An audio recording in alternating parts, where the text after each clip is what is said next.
শাপলা অবশ্যই পাবো, আমাদের শাপলা পেতে কোনো আইনগত বাধা নেই। শাপলা পাবো এবং আমাদের যৌক্তিক কারণে শাপলা আমাদেরকে দিতে হবে। শাপলা প্রতীক নিয়ে আমরা নির্বাচনে যাব, এটা তো তাদেরকে যুক্ত করতে হবে। আমরা দেখবো যে শাপলা পেতে একটা রাজনৈতিক দলের কোনো আইনগত বাধা আছে কিনা। আমরা সকল স্তরে আইন নিয়ে যারা আইন পড়ান, আইন প্রণয়ন করেন, আইন নিয়ে গবেষণা করেন, মতামত দেন, আমরা তাদের সাথে কথা বলেছি। শাপলা পেতে কোনো আইনগত বাধা নেই। তারা তালিকায় অন্তর্ভুক্ত করা বাতিল করা তো তাদের কাজ। তো তারা যদি আমাদের একটা যৌক্তিক দাবি অন্তর্ভুক্ত করতে স্বেচ্ছাচারিতা আচরণ করেন, তাহলে আমাদেরও রাজনৈতিক রাজপথ বেছে নিতে হবে তাদেরকে মোকাবেলা করার জন্য।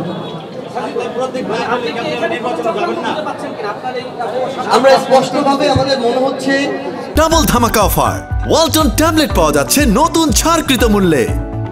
যেখানে নির্বাচন কমিশন নিশ্চয়ই কোনো ব্যক্তি হোক, কোনো প্রতিষ্ঠান হোক, কোনো রাজনৈতিক দল হোক, তাদের দ্বারা প্রভাবিত এবং তারা তাদের প্রতিষ্ঠানের যে সত্তা, যে স্বাধীনতা, স্বকীয়তা, এটা তারা বজায় রাখতে পারছেন না এবং তারা কোনো না কোনোভাবে বায়াসড হয়ে তাদের জায়গা থেকে এনসিপির সাথে বৈষম্য করছেন।